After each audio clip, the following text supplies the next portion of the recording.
frenzy around motorsports is picking up now, with Karthikeyan and Indu Chandhok doing their bit to keep the flag flying high. But motor racing has a history dating 60 years in India. And one of the pioneers, Indu Chandhok, he's also Karun's grandfather, talks about the deep-rooted camaraderie motorsports enthusiasts shared way back then. This was for laying the foundation for better days that were to come for the sport. As he drinks his tea, Indu Chandhok looks at peace with the world.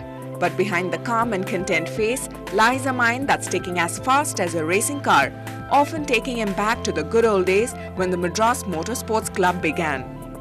Somebody had an MG car and they started off from the harbour, and South India Captain Janji Verghese was there, and Janji and he raced around the Chesney Hall, and then they said, oh God, it's good fun, so why don't we start a club? Also, the Motorsports Club has been in Madras a great learning experience of human relations. You find, look around at the country, whether it's Bangalore, Coimbatore, Calcutta, Bombay, all over, they were fighting for power and the clubs broke up. In Madras, we had no such problem, no ego problem.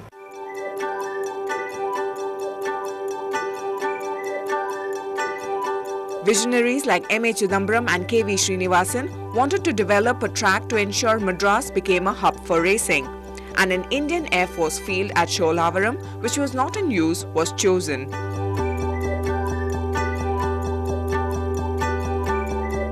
Yeah, the first track was an L-shaped track, but then later on we found that the L-shape was not right, good because the audience problems and things couldn't see. So we shifted to a straight line, which was east-west. That became a bit of a bore, so we used the T section and went on to the northern side also. But then the track badly needed repairs. The track had to be redesigned so that you had natural turns, not put chicanes in between with hay bales and things like that. But problems started cropping up and it was time to look out for other options.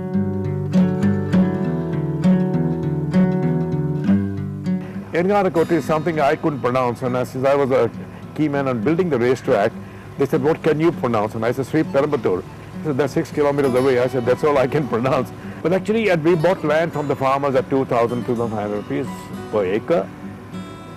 Indian Bank, Mr. Memet Chidambaram and K.V. Srinivasan talked to them and they gave us a loan of 12 lakhs. And with that money, we bought all the land. And this is where K. Rajagopal of Coimbatore, he signed one of the guarantors. And when we found we needed only 200 acres, we sold 100 acres and paid back the bank. So then we had to start the track and we needed money. And Mr. Malya McDowell's gave us 50 lakhs, MRF gave us 40, TVS gave us 35 lakhs, and we had the first 1 crore to start the track.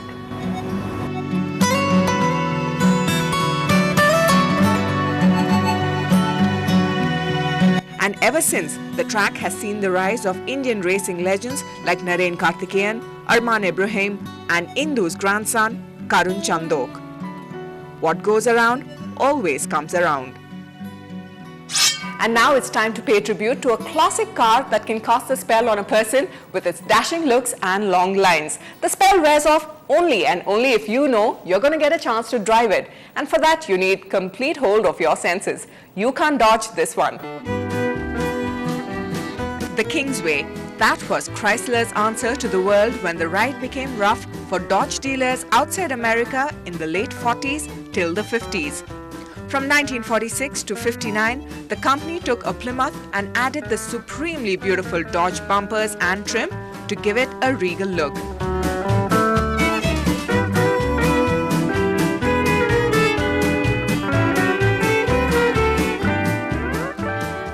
And boy did Ranjit Pratap flip for this royal set of wheels, the Dodge Kingsway. Basically, Dodge Kingsway fancied me a lot as a kid, and these cars came out in 1957 and 58, and I was maybe about 4 or 5 years old. We had one of such cars in our garage, and it was a family car, and my dad used to use it quite some time, and it gave me very fond memories of going back in time, because we did a lot of long distance trips in this car. Then, since the Dodge Kingsway was essentially a Plymouth, it could be offered at a competitive price. But no man felt fooled into an alliance with a beauty of this kind, as her shape, lines and interiors would make anyone reach out for smelling salts. Ranjit took a lot of trouble to restore the 57 Kingsway. Actually, this car was found in Salem with a diesel engine, and this is the only Dodge which I could find the body was in almost, not a very, I wouldn't say a very good shape, but almost restorable shape to a good condition. So we bought this car with the diesel engine with the fond hope of finding the original petrol engine, and I looked heaven and earth to find a petrol engine and just couldn't find it. Finally, I had to buy another car, a similar car, and had to cannibalize most of the parts from that car. The engine was rebored, completely renewed and overhauled like a brand new one from the other cannibalized car, and I put it back into this car.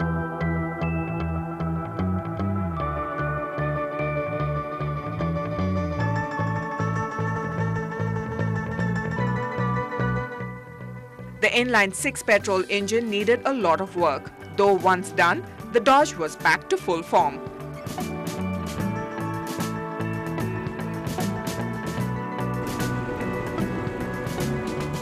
In the 50s and 60s in India, the Kingsway was a double whammy for many.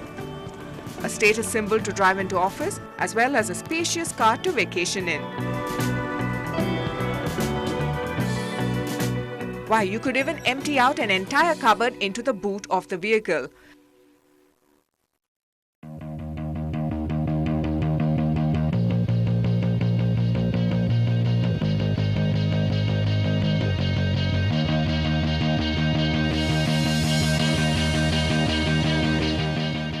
Though a lot of heart and soul has gone into the Dodge, Ranjit's mind though has been captured by another.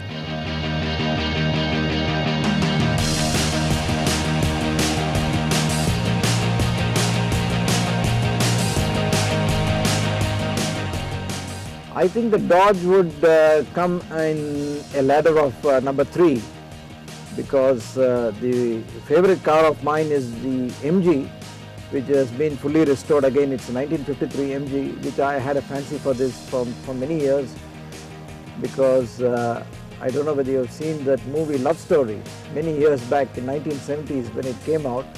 This was the very same car which Ryan O'Neal drives with his girlfriend, and it somehow caught my fancy in 1970s itself.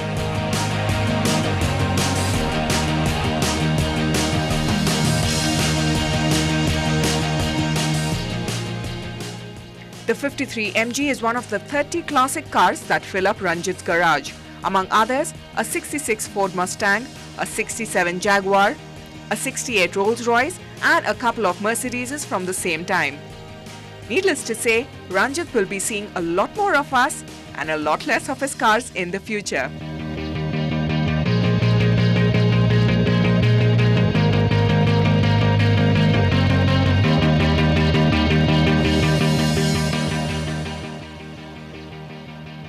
A short break from cars and wheels and racing, because when we come back from this break, Reshma and her husband Neeti take the mask off their love story.